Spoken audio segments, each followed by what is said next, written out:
Well, good afternoon, everybody out there who's tuned in to watch us this afternoon. I am joined by Kevin O'Meara.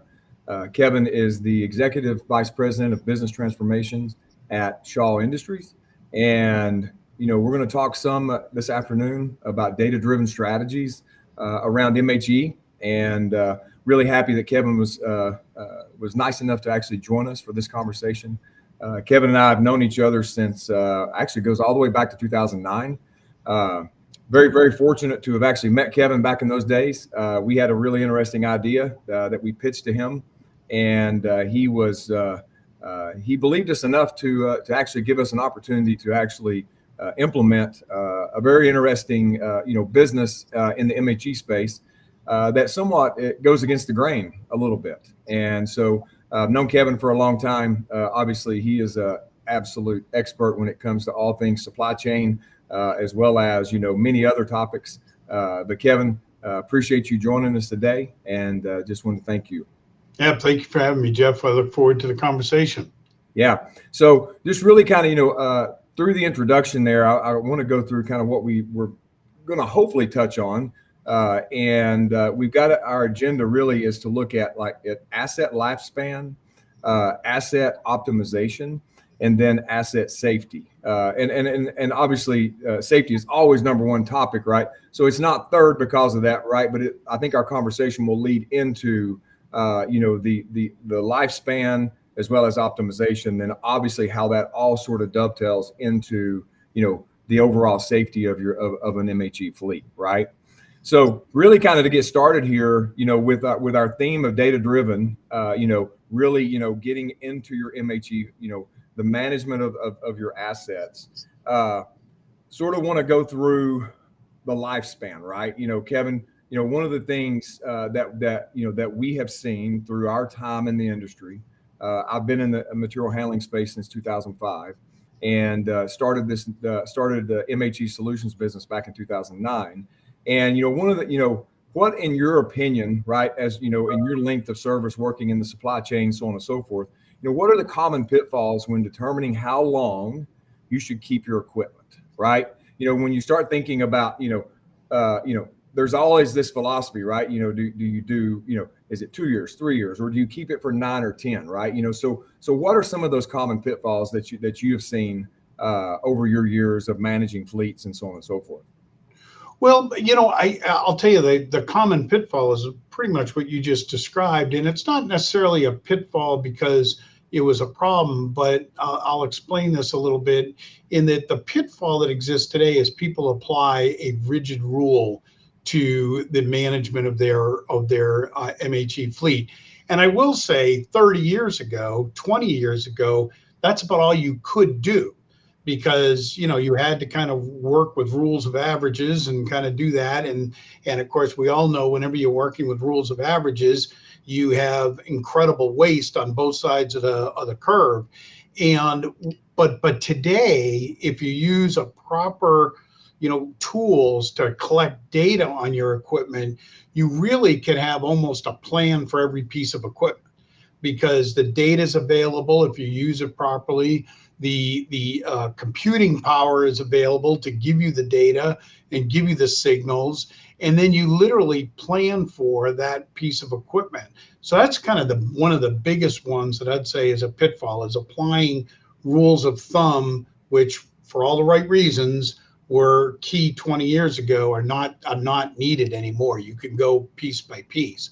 The second big, I think, failure is, especially if you're in failure if you're in a network that's large enough, is the lack of thinking cross-functionally across your network and cross-leveling. I call it cross-leveling pieces of equipment based on the need, the workload, all of those different things. So for example, you may have a piece of equipment that's being utilized really heavily, and that particular location is, let's say, the mothership of your network.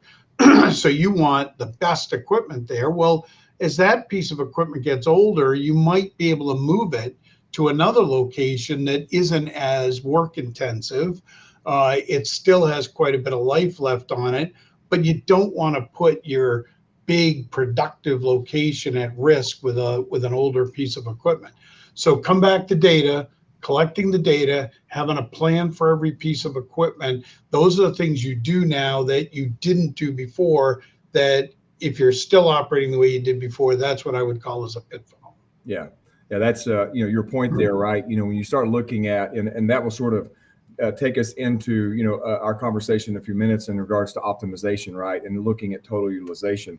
But, you touched on the data, right? The thing is,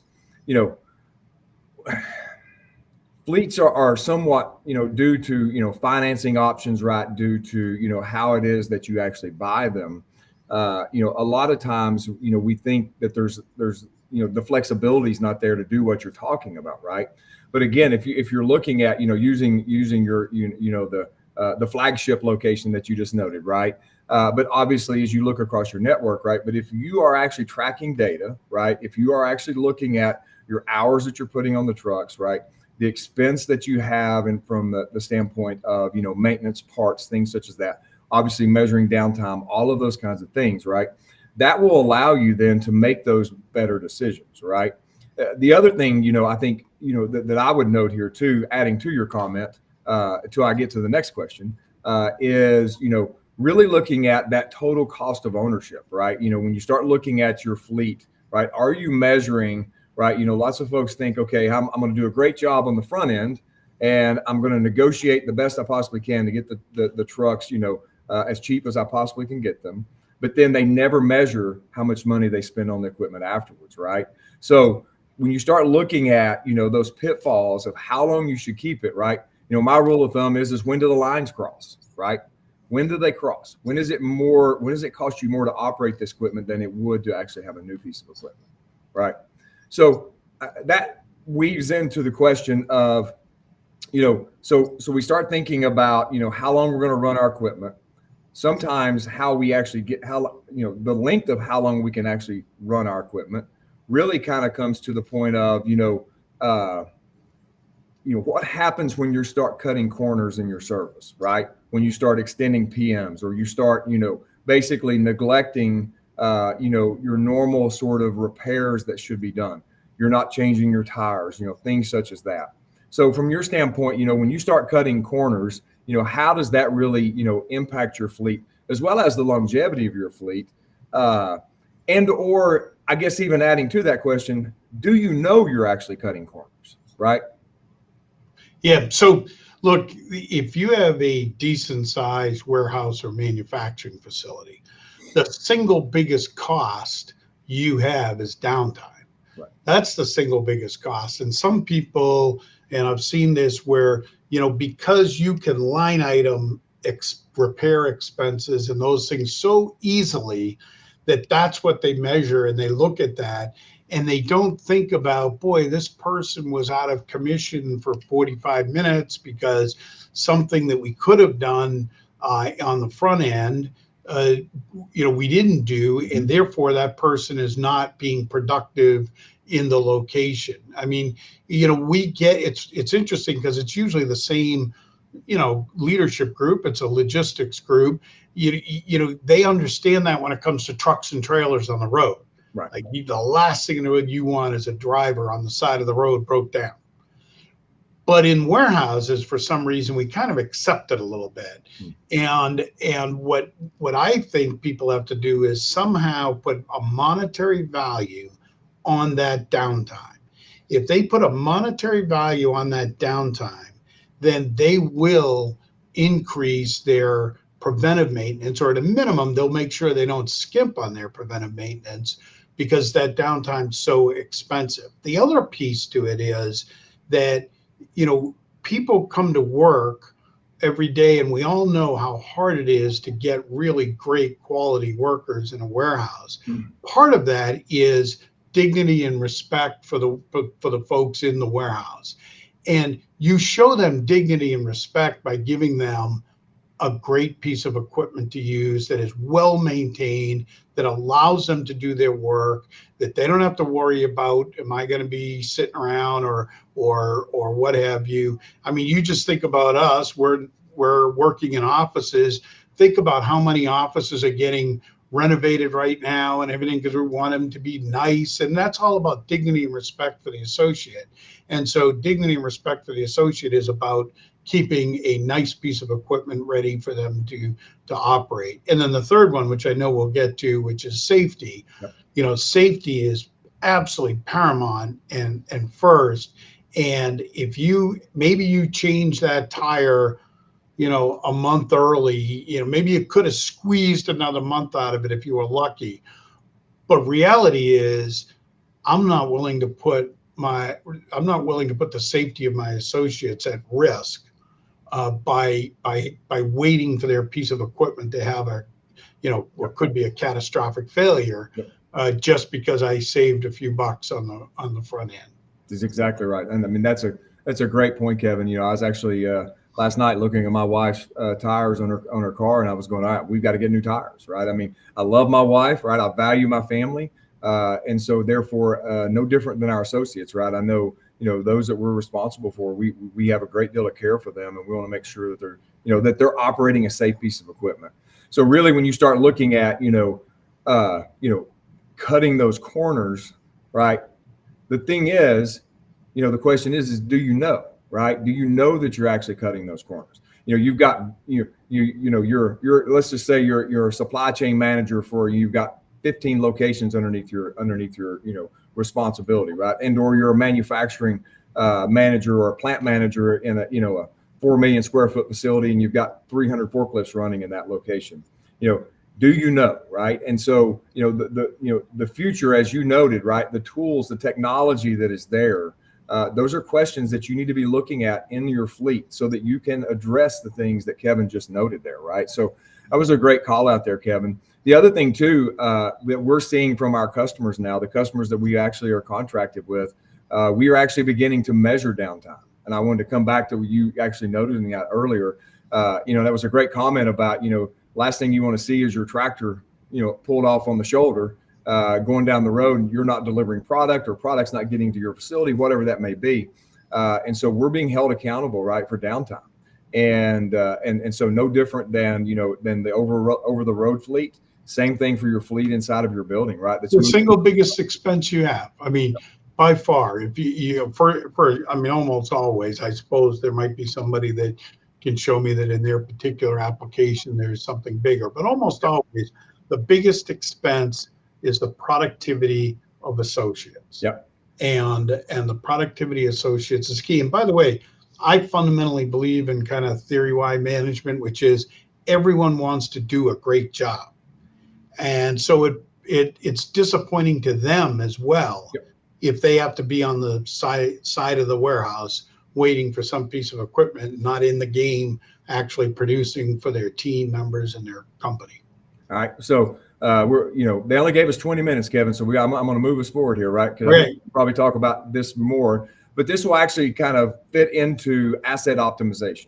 And really two things I wanted to talk about here. One is the question around how you finance, right? How you actually how you buy your equipment. And then the other is when you're looking at your fleet, are you managing it from the top down, right?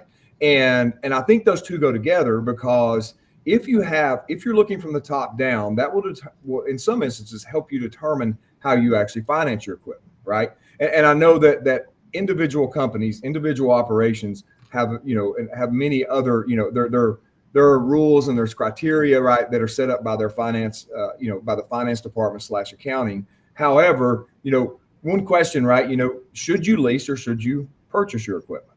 I think that's maybe an age-old question, right, in our industry, probably even in the over-the-road business, right? I mean, you're an expert in both of those. Well, look, the question of leasing and financing, or leasing or buying, is a financial question. Yep. And every company has a different way of looking at this.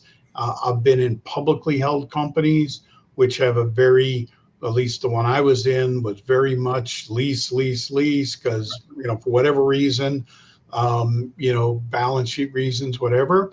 And I've been in private companies where private companies usually are more about, let's just do the math.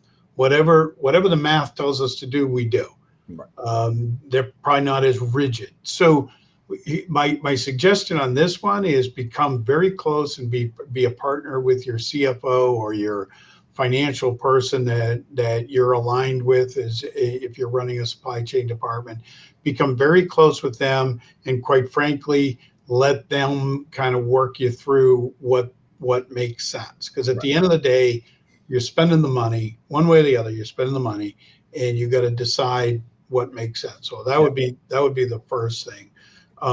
There's pros and cons to each one of them, but that would be my big advice. Yeah. I think, and I'll add to that, right? And obviously, working with the customer base that we work with, and even working, right, we provide the equipment to our warehousing operations here at Kenco. The thing that keeping in theme with our topic, right? Data-driven decisions, right? In regards to looking at your fleet, whether you're actually leasing or whether you're buying, the understanding of how many hours you're actually operating your equipment, right? That really is paramount. And when you start thinking about, okay, the decisions that we're going to make, right? Are you an operation that runs your equipment 1,500 hours, or is it 2,000 hours, or is it some places will even run up to 3,000 hours per year, right? And so having that understanding and that visibility, right? If you don't have that visibility, right, then you may not make the best decision financially for your company. Again, tracking back to, are we utilizing the tools that are available today to actually gather that data?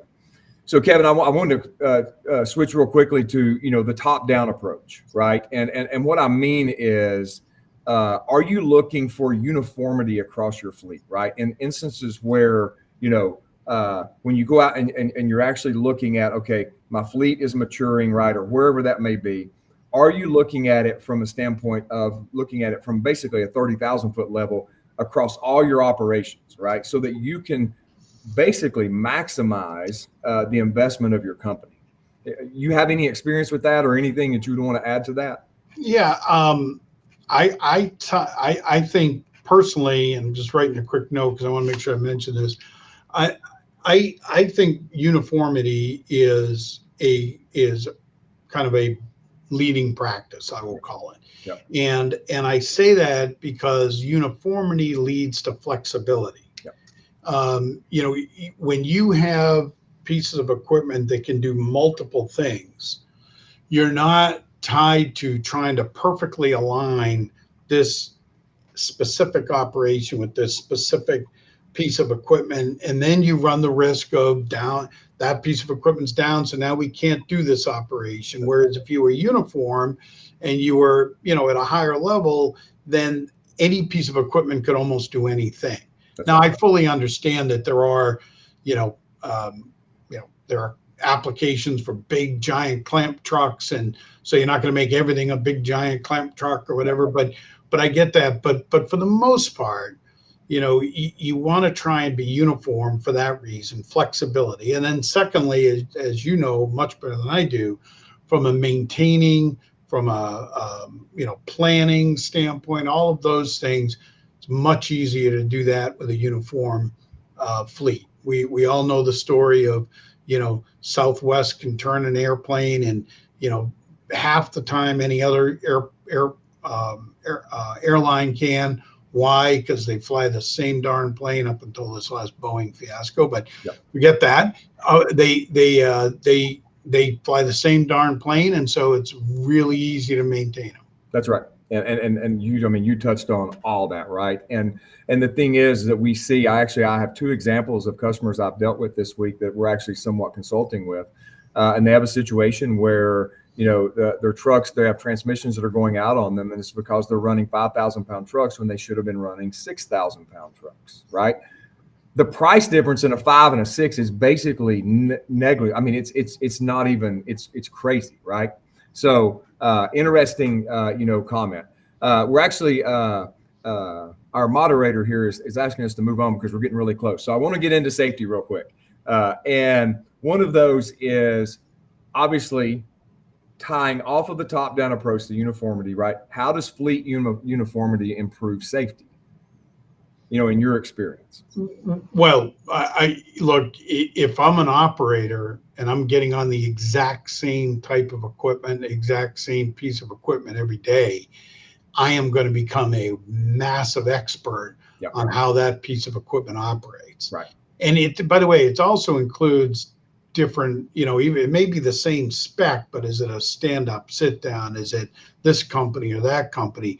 You try and standardize that, because then no matter what piece of equipment think of a perfect world, no matter what piece of equipment in the building I get on, it's the exact same piece of equipment I was on yesterday in terms of how it operates. I'm going to become an expert at that. Yeah. If every time I get on, even if I've qualified and I've licensed on it and all that, but if the only time I get on this particular one is like once every 3 months or once every 2 months, I'm not going to be an expert at it. That's no doubt. And then finally, because we're really getting close to the end here, is how do you combat unsafe driving, right? Because we know, obviously, as you look in facilities, one of the biggest fears, right, is pedestrian and powered industrial truck, but like pedestrian pit, right? Those encounters are something that I think scares all of us, that we're all very concerned about every day, because forklifts are extremely heavy, and so in your experience, right, how do you combat that unsafe driving? Well, first you have to obviously have a great training program, a great audit program. Leaders have to be on the floor. I know that's not a MHE solutions thing, but if leaders are in an office, they got to be on that floor, and they got to be observing and watching. I'm not talking about spying, and I would never say sit in front of a computer with 100 cameras and just trying to catch somebody do something wrong. Be on the floor so you can do immediate coaching, immediate counseling if needed. Yeah. And then at some point you have to evaluate, is it will or skill? If it's skill, then train, teach, help people understand all of those things. If it's will, well, then you have a personnel problem that you have to appropriately remove. But there's nobody that operates a piece of equipment good enough to justify them being unsafe. Right. Nobody is productive enough. Nobody is that good, and nobody's gonna ever be that good to justify them, flying through walkways or whatever the case is.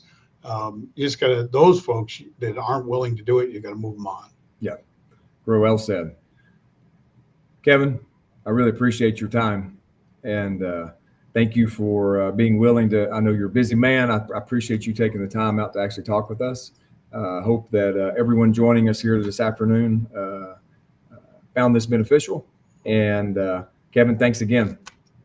Hey, thank you so much. I appreciate it. Great to see you again, Jeff. Yeah, see you. Thanks.